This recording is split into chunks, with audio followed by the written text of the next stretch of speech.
everybody, welcome back to another perfectly pieced video. We are going to work on our August block and border tutorial for the month. This is part of my perfectly pieced 2026 mystery quilt. I'll make sure this is linked below for you. I know some people are just joining in. This is a free download on my website. It has all the details about the mystery quilt. There's a couple different layouts here, and I also came up with some fabric requirements. You can download that for free and read that. Today I'm going to stitch out an 8-inch block with quilting. We're going to stitch out one block just like this, and then we're going to add 2-inch borders around it. Here is this month's block. You get these downloads with perfectly pieced. I'm using the single block with quilting instructions. You also get instructions for single block with no quilting. We'll look at the borders in a minute. We get the digital contents. It shows your block, the block quilting, the Oliver quilting, and the border quilting. There's always a feature project here at the bottom. This one is suggested to do with the 4-inch blocks.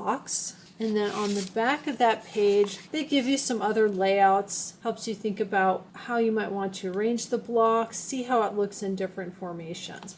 We're just going to stitch out one block today, and since I have so much going on this month, I won't have another special project for it, but I've seen next month's block. We might have to do something with that. Let's go ahead and get started. In addition to making one block, I'm going to stitch out the 2-inch borders. It looks like we have two different designs. If you're doing the 1-inch borders for your project, you get the one here, kind of looks like a star. I'm going to be doing the 2-inch borders. It's kind of loopy. And we'll spend a little bit of time going over how to select the size. I know there are people who are just jumping into this, and sometimes the sizing is a little weird on borders. So we'll talk about that when we go to stitch out our borders. I have everything cut and ready to go. What I did to make this easier for me is I looked at the picture here. This is page 4 of the single block with quilting. And I went through and figured out which ones all had to be the same color, because you can kind of look at the example and see how they have the same color in certain spots. I'm using Lori Holt's Gentler Times and Kone Bone Solid for my year-long mystery quilt project. I did repeat one of the prints where you see 2 and 3 and 6 and 7. I'm using the same print. I did that because I wanted to keep this all in the same color family. So this print comes up twice. For my thread, I picked this color of SEWN thread. This works out really nicely with the fabrics that I've picked. If you sometimes have difficulty picking the color thread, grab your thread, pull out a strand, lay it down across the fabric, see if you like the way it looks. That really helps a lot. We're going to head over to the machine and we'll go ahead and we'll stitch out our block first, and then we'll stitch out the borders. You're going to need light mesh cutaway. I have this HBI no-show mesh medium weight. It is extremely similar to Kimberbell's light mesh cutaway. It's wider, so it fits my bigger hoop. Kimberbell does have 2 sizes of light mesh cutaway, though. I'll make sure that's linked below. This I buy in bulk. It comes on a really big roll. I do embroidery projects outside of Kimberbell, so this is very helpful for me to have. I do not have fusible on anything. I did starch everything. I give it a good spray with the Faultless heavy finish spray starch, let it get pretty wet, hang it on a rack and let it dry, and then I iron it. To make the 8-inch block, I have to use my biggest hoop, which is 9.5 by 14. I've already cut my batting 9 by 9, and then for my borders, I have strips. They're 2.5 inches wide, and my batting, I believe, is also 2.5 inches. Sometimes I grab scraps for borders. I feel like it's almost different every time I do this each month. Let's head over and stitch out our block. On a baby lock meridian, my file is on USB. Let's bring up our block. I am doing the 8-inch block today. You can bring up whichever size you're working on. You can see all the blocks are here. It looks like I've got some of my border files mixed in as well. I need the 8-inch block with the quilting. That's going to be this one right here. We're ready to go. I have that green thread on my machine. We're going to start by stitching out our batting placement line. Going to cover the placement line with my batting. I have a 9-inch square making the 8-inch block. Make sure it's completely covered. I like to put a piece of tape at the top to hold it in place. We're going to stitch the batting tack down. Go ahead and trim away any of the batting that's outside of your tack down line, and if you've taped it down, you can remove the tape. Next, we're going to stitch out our piecing template. You want to stitch that right on your batting. Piecing template is all stitched out. We're going to start out with piece 1 right here. Got my piece 1. You have to make sure you completely cover that. Mine's, I don't know, semi-directional. It's got a stripe in it. Let's lay it down this way with the stripe kind of in the middle. Let's see. Nope, see, that doesn't cover that. So it needs to go this way. So if you do have something directional, you need to keep that in mind. I'm going to go ahead and lay it down like that. Make sure I've completely covered it. And we're going to stitch out the trimming and placement line. This pretty much sticks to the batting, but just in case, I'm going to add a piece of tape. We are going to trim away this little bit right here. We're going to place piece 2 right side down. You center it along this trimming and placement line, and then we'll stitch the seam. I'm going to make sure that that's centered. And this is a rectangle. I'm looking at the picture. That is correct. Okay, long side right here, making sure that I have this placed correctly. Go ahead and tape and stitch the seam. Once the seam is pressed, you want to remove the tape, flip and press. I'm going to use my little clover seam roller for that. You can take it over to your iron. Finger press might be good enough if you've starched. This little seam roller makes it go a little bit flatter. Just make sure it's on the bed of your machine. Got that all laid out. The next thing we're going to do is stitch the next trimming and placement line. We want to trim away this part right here. We've got our piece 3 fabric, center along the trimming and placement line, and it's going to go right side down. Your piece 3 should match your piece 2, so make sure you've got the same fabric there. Center that. I'm going to grab that same piece of tape. I'll use the tape over and over and over again until it doesn't stick anymore, and we're going to stitch the seam. Remove the tape, flip, and press, and then we're going to stitch out the next trimming and placement line. We're going to trim away this little bit right here, and then we're going to place piece number 4 right side down, center it along that trimming and placement line, tape, and then we will stitch the seam. Go ahead and flip that and press that, and we're going to stitch out our next trimming and placement line.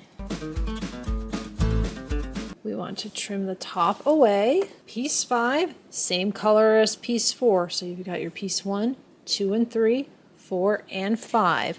Center it along that trimming and placement line. So, it's the same thing over and over and over again.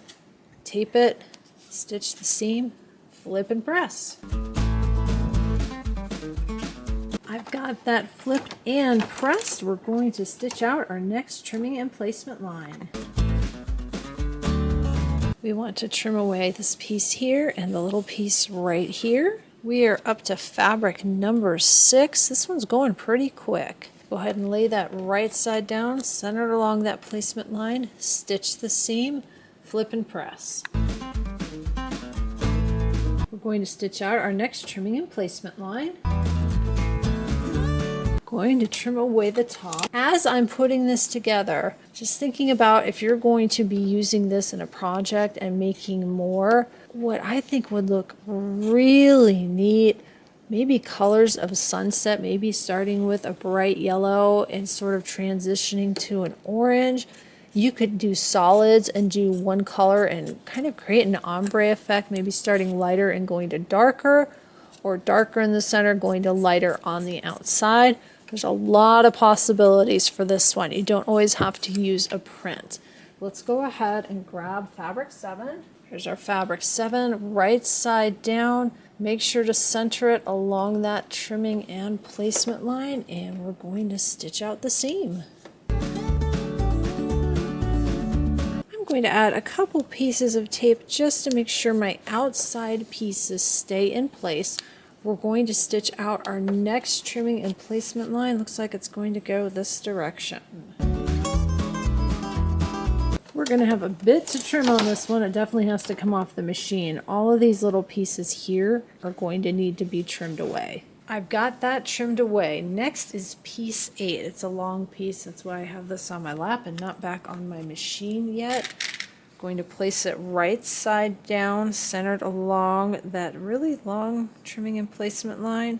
I'm actually going to add a couple pieces of tape and then put it back on the machine, and then we'll stitch the seam. Here's where I added the tape. Let's go ahead and stitch out that seam. To go ahead and remove the tape, flip and press. This is a longer piece of fabric. If the little seam roller doesn't do it, I may have to take that over to the machine. I think it's going to be okay.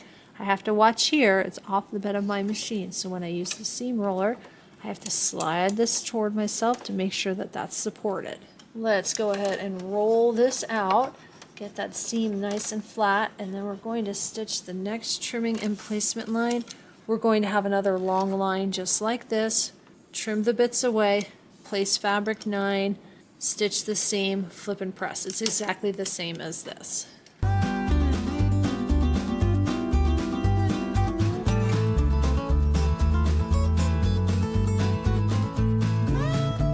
I've got piece 9 flipped and pressed. We're going to stitch our next trimming and placement line for piece 10.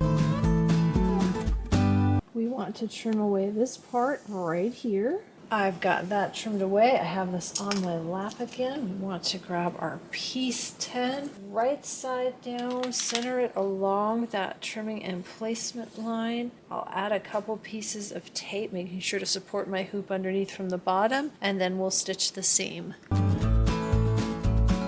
I'm going to pull away the tape, and I'm just going to flip this out of the way because we're going to do the same thing over on this side. And before we do our quilting, I'll actually take this and press it at the iron. I'm going to stitch out the trimming and placement line here, trim away the solid that I don't need, then I'll place my fabric 11 right side down, centered along that trimming and placement line, and stitch the seam.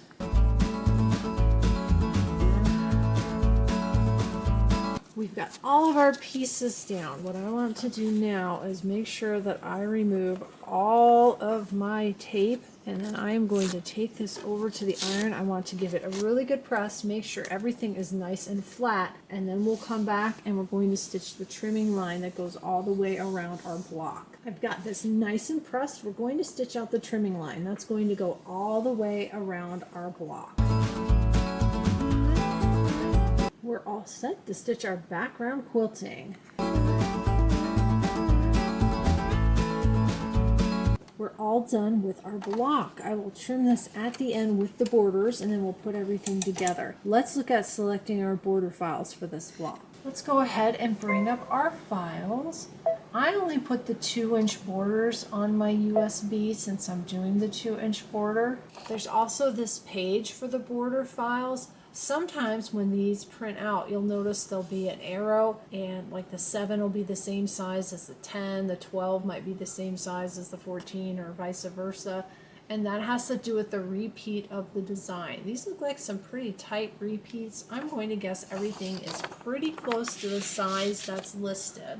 I have an 8-inch block, so I need 2 borders on the side that are 8-inch, and then the top and the bottom will have to be 12 inches. Let's pull up the 2x10. The 2x10 is 2.5 wide, 9.14 inches long. See how it's not 10 inches long? That has to do with the design because these are designed to be stitched end to end, but this will be fine for my side borders. Let's go ahead and go back and then look at the longer border. I'll need at least a 12-inch border because I have an 8-inch block, and then you'll have 2 inches on each side. So you have 8, 9, 10, 11, 12. Let's bring up the 12-inch border. It's 11.43 inches long. So not even 11 and a half. I'm not going to want to use that because I'm going to end up with weird little empty spaces. I have a hoop that's big enough to stitch out the 14-inch, which is 13.71 long, longer than 12. That'll work for me. If you don't have a hoop that's big enough, what you need to do is look at the borders and figure out which ones you can piece together to get to the length you need. If you only have a 5x7 hoop, you would bring up the 7-inch long border It's actually 6.86 inches. And you can stitch them and piece them together, or you can stitch them and join them end to end. I'll make sure there's a video in the description box below showing you how to join the borders. But I'm going to go ahead and stitch out the 10-inch border on camera today, and we'll step through how to stitch this out. I'm going to go ahead and hit set. I need 2 of these. I'm going to hit edit, move. I'm going to move it over like that, hit OK. And then I'm going to use this border duplicate key. In case anybody's new, I have 2 ways to duplicate files on my machine. If you have a baby lock or a brother, you should have the same looking icons. This one right here, if you use that, you'll get another one over here, and what it will do is it'll stitch this one out beginning to end, and then it'll stitch out the next one beginning to end. This button here with all the little squares is the border duplicate key. I'm going to use that, and I'll show you why. Let's go ahead and add one on the side. And then I want to space them out. You've got this little icon here with the arrows pointing out. And I moved it over. What you need to do is press this button here. Just like that. So I've spread it out. I'm going to slide it over a little bit, center it in my hoop. That's plenty of space for me to get in there and trim everything. I'm going to hit OK. I'm going to save it on my machine just in case. Now when I hit embroidery, you'll see everything happens twice. This is what happens when you use the border duplicate key. Here's my batting placement, my batting tack down, fabric placement, fabric tack down, and quilting. So it stitches them both at the same time. That's why I like the border duplicate key. I'm going to get some stabilizer in my hoop and we'll stitch out these borders. I've got my 8x12 hoop on for these borders. These are the shorter borders. The first thing that's going to stitch out is the batting placement line.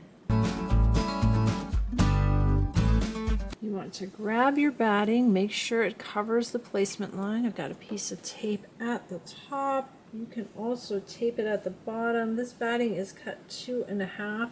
A little bit of a tight squeeze, but it'll be fine.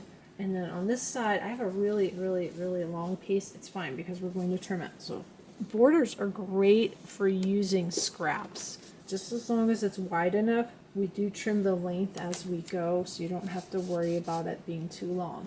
I'm going to stitch out the batting tack down line.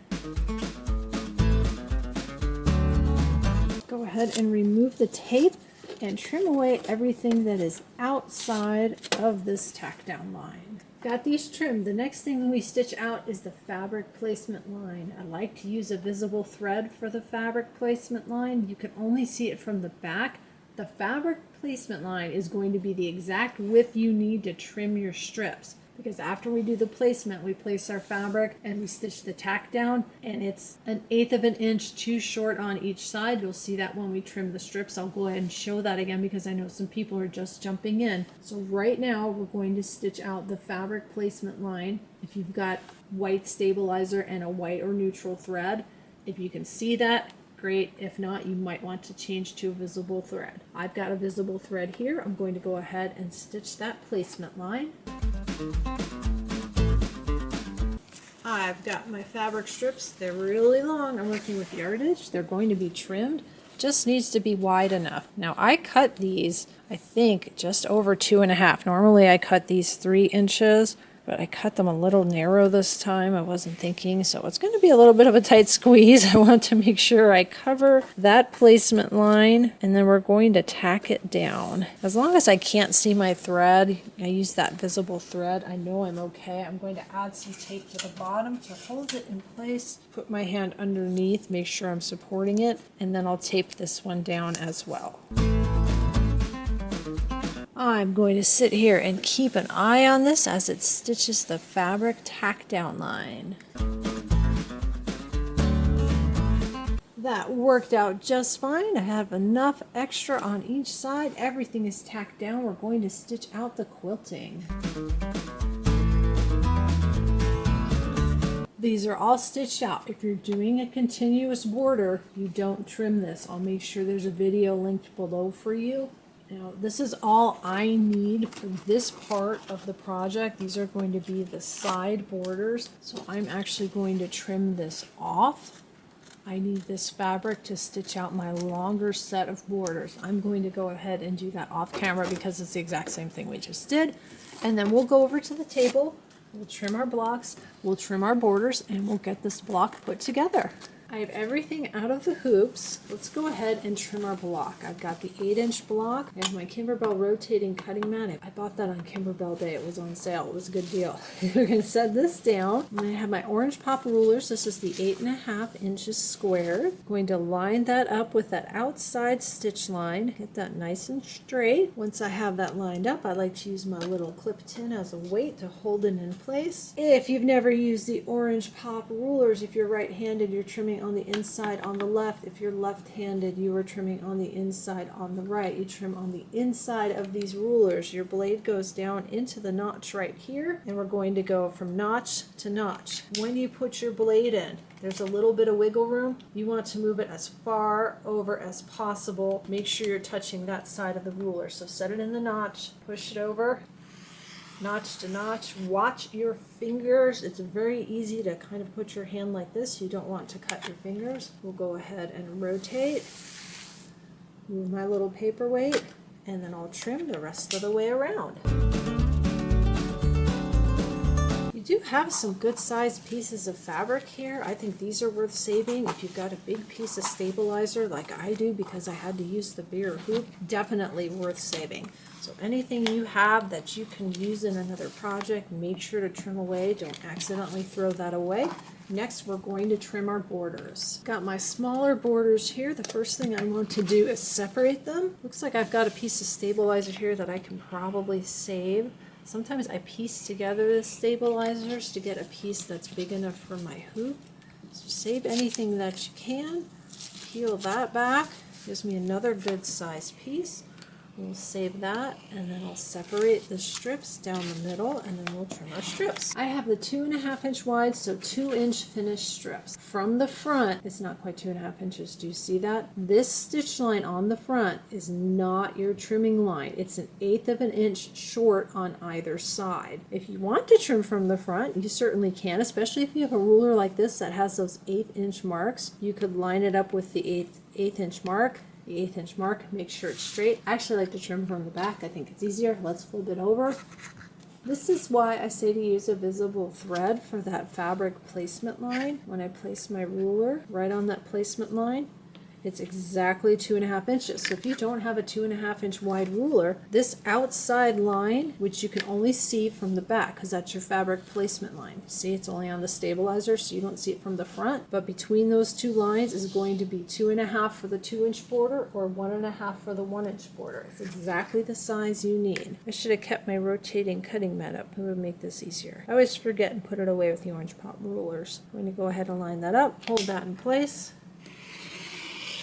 Trim that, go around backward, which I shouldn't do, and you have to be really careful, and you don't want your fabric to move, which it just did at the end, but that's okay. We're right at the edge here. Trim that off, trim that off. Now I have a 2.5 inch wide border strip.